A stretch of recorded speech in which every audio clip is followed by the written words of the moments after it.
سحر، خوش آمدید آپ کو. آپ دیکھ رہے ہیں میٹرو ون نیوز، جس کو اور اس سحری ٹرانسمیشن کو پیش کرنے کے لیے ہمارے ساتھ تعاون کیا ہے اے وائی مارکیٹنگ نے، اور بریک میں ہمیں جوائن کیا ہے محمد شایان شیخ نے. السلام علیکم بیٹا، کیسے ہو؟ وعلیکم السلام. آج کا ٹاپک بہت انٹرسٹنگ ہے اور شایان نے ایک میسیج دینے کا بولا ہے مجھے، جو ان کے ابا حضور کو میں دوں گی.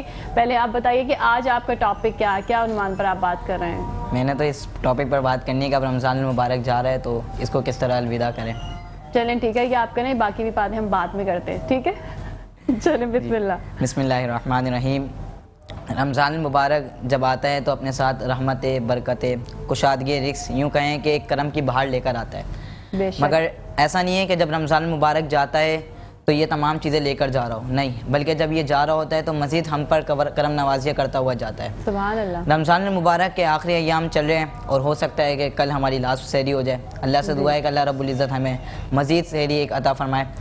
مگر رمضان المبارک یہ جتنے ایام بچیں، اب ہمیں چاہیے کہ اس میں خوب عبادت کریں، قرآن مجید کی تلاوت کریں، رب تعالیٰ کے حضور گڑ گڑا کر خوب دعائیں مانگیں. آپ یہ دیکھیں کہ یہ جو سچویشن ابھی چل رہی ہے رمضان المبارک کے ایام کی، یہ ہم سب کے لیے ایک پینک سچویشن ہونی چاہیے کہ ہمیں تو یہ فکر اپنے اندر لاحق کرنی چاہیے کہ ہماری مغفرت ہو گئی ہے یا نہیں ہوئی ہے.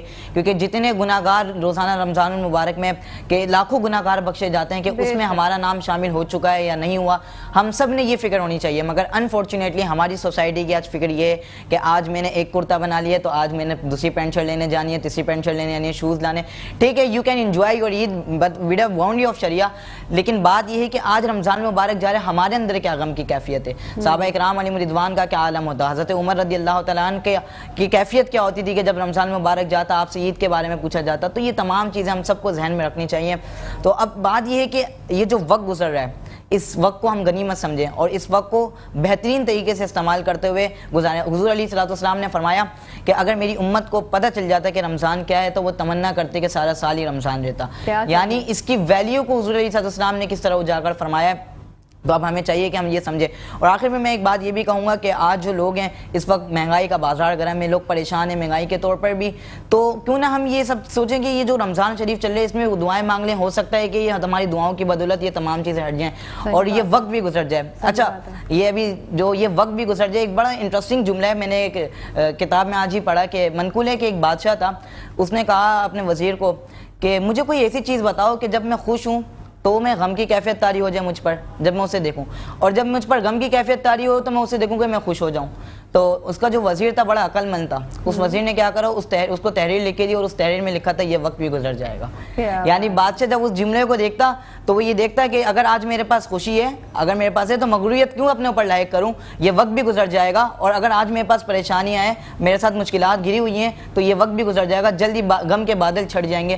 تو یہ پیغام ہے، میسج ہم سب کے لیے کہ اگر ہمارے ساتھ آج دنیا میں تھوڑے بہت مسائل ہیں تو رب تعالیٰ کی رحمت سے امید رکھیں کہ تمام مسائل حل ہو جائیں گے. اور جتنے رمضان المبارک کے ایام بچے ہمیں چاہیے کہ خوب اس میں عبادت کریں، قرآن مجید کی تلاوت کریں اور اپنے رب کو منائیں. بہت شکریہ. جی آپ سن رہے تھے شایان کو، اور شایان کے جو فادر ہیں میں ان سے ریکویسٹ کرنا چاہوں گی کہ اس بچے کا بھی جو ہے وہ نکاح کروا دیں، اس کو تھوڑی سی جلدی ہو رہی ہے. ٹھیک ہے جی؟ نہیں، اصل میں جلدی نہیں ہے مجھے. بات یہ ہے کہ حدیث مبارکہ بھی علامہ صاحب سے بھی ڈسکشن ہو رہی تھی تو علامہ صاحب کہہ رہے تھے میں تمہارے فادر سے خود بات کروں گا. میں تو نوجوانوں کو یہ پیغام دینا چاہتا ہوں کہ حدیث مبارکہ حضور علیہ السلام نے فرمایا کہ یا معاشر الشباب، حضرت عبداللہ بن مسعود کہتے ہیں کہ حضور علیہ السلام نے فرمایا کہ اے نوجوانوں کی جماعت، من استطاع منکم الباء، جو تم میں سے نکاح کی استطاعت رکھے فلیتزوج، اسے چاہیے کہ وہ نکاح کر لے. تو یہ پیغام ہے نوجوانوں کے لیے، اگر استطاعت رکھتے ہیں تو آپ شادی کر لیجیے، سن لیں اور اس کی نکاح کی جو ہے وہ تیاری شروع کر دیں. ٹھیک ہے، بہت شکریہ شایان. جی مفتی صاحب، مرد کی حاکمیت سے کیا مراد ہے؟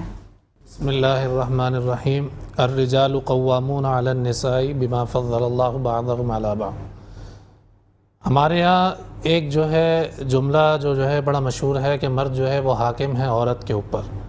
اچھا، جب یہ جملہ بولا جاتا ہے تو بڑا سنسنی انگیز جو ہے وہ صورتحال اختیار کرتا ہے، اور جب مرد بول رہا ہوتا ہے اور عورت جو ہے وہ ایک دم مجبور اور لاچار جو ہے وہ ایک دم دکھائی دیتی ہے. تو اصل مسئلہ یہ ہے کہ ہم جو ہے کوئی بات جو ہے وہ سیکھ لیتے ہیں لیکن ہم اس کی ڈیفینیشن نہیں کر پاتے، اس کی تشریح جو ہے وہ ہم صحیح طریقے سے نہیں کر پاتے، جس کی وجہ سے مسائل پیدا ہوتے ہیں. اچھا، مرد مار سکتا ہے، اس کو حق ہے عورت کو مارنے کا؟ مرد کی حاکمیت کا مطلب یہ نہیں ہے کہ مرد کا ظالم ہونا. حاکم ہونے کا مطلب یہ ہے کہ اس کے پاس ذمہ داریاں زیادہ ہیں. ٹھیک ہے. اس کا مطلب ظالم ہونا نہیں ہے, مجبور ہونا نہیں ہے, اس کو عورت کو لاچار ہونا نہیں ہے, اس پہ ظلم کرنا اور اس کے اوپر جو ہے وہ زیادتی کرنا. تو یہ چیز جو ہے بڑی سمجھنے کی ہے.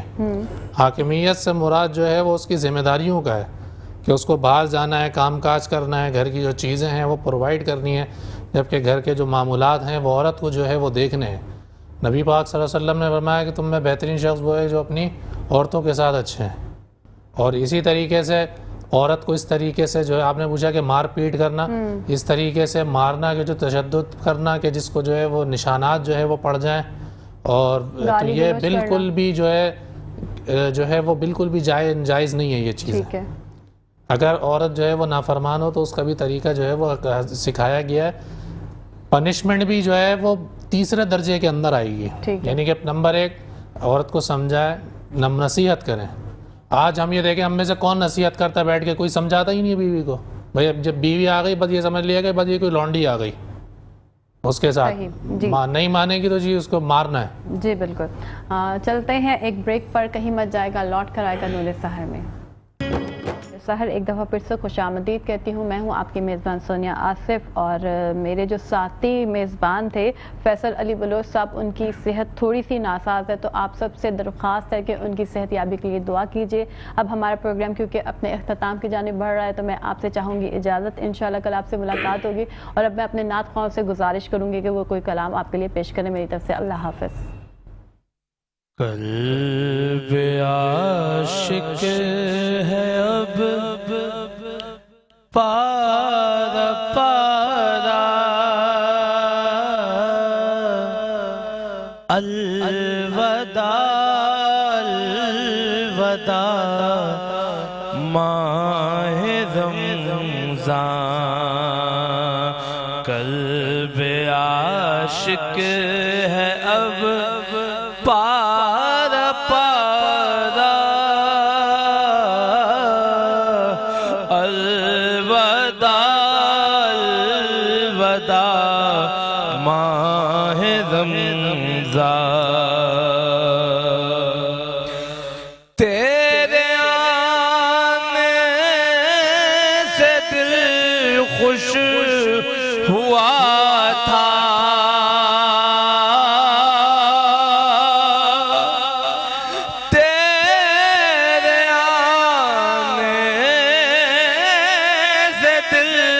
خوش ہوا تھا, اور ذوق عبادت بڑا تھا. اب دل پہ ہے غم کا غلبہ,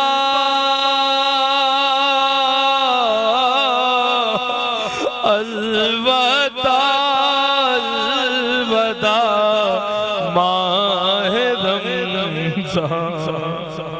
تیرے دیوانے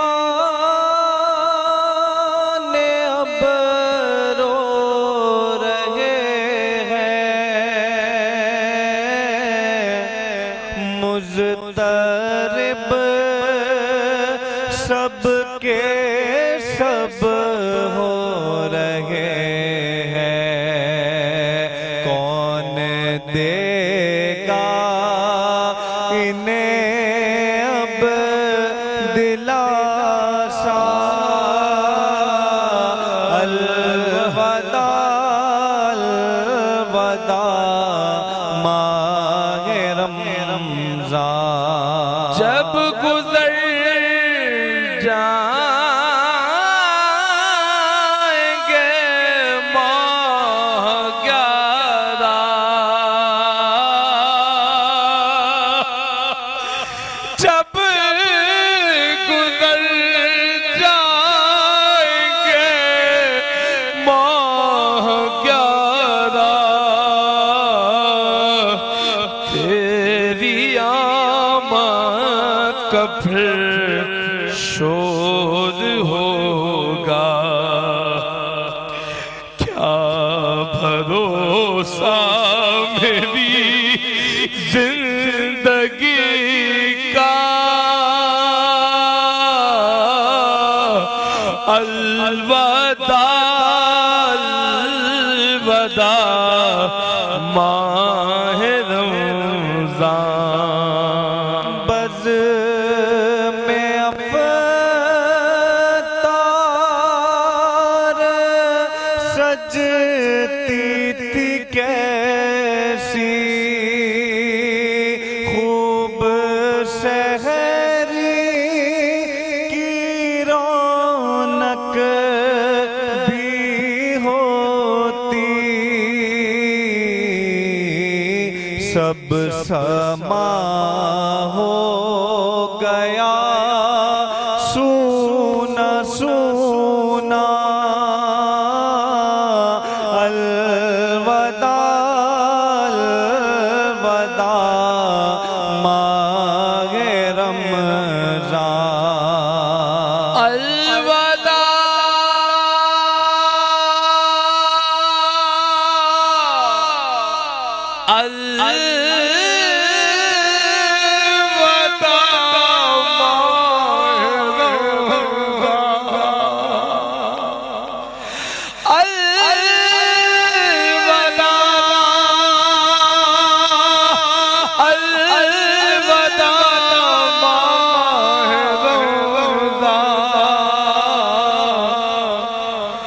روز محشر ہمیں مت بھول جانا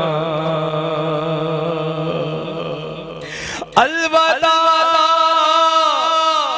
الوداع ماہ رمضان روز محشر ہمیں مت بھول جانا روز محشر ہمیں بخشوانا الوداع الوداع ماہ رمضان تیرے دیوان سب رو رہے ہیں تیرے دیوان سب رو رہے ہیں مضطرب سب کے سب ہو رہے ہیں کون دے گا انہیں اب دلاسا الوداع الوداع ماہ رمضان الوداع ماہ رمضان سال آئندہ شاہ امم تم کرنا تار پر یہ کرم تم مدینے میں رمضان دکھانا تم مدینے میں رمضان دکھانا الوداع الوداع ماہ رمضان تم پہ لاکھوں سلام ماہ رمضان تم پہ لاکھوں سلام ماہ غفران جاؤ حافظ خدا اب تمہارا الوداع الوداع ماہ رمضان الوداع الوداع ماہ رمضان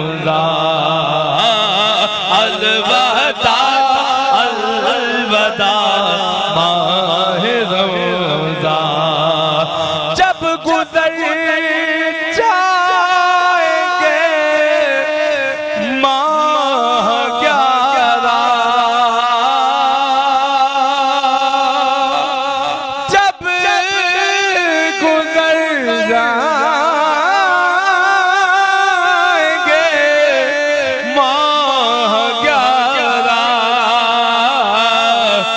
تیری آمد کا پھر شور ہوگا کیا بھروسہ میری زندگی کا کیا بھروسہ میری زندگی کا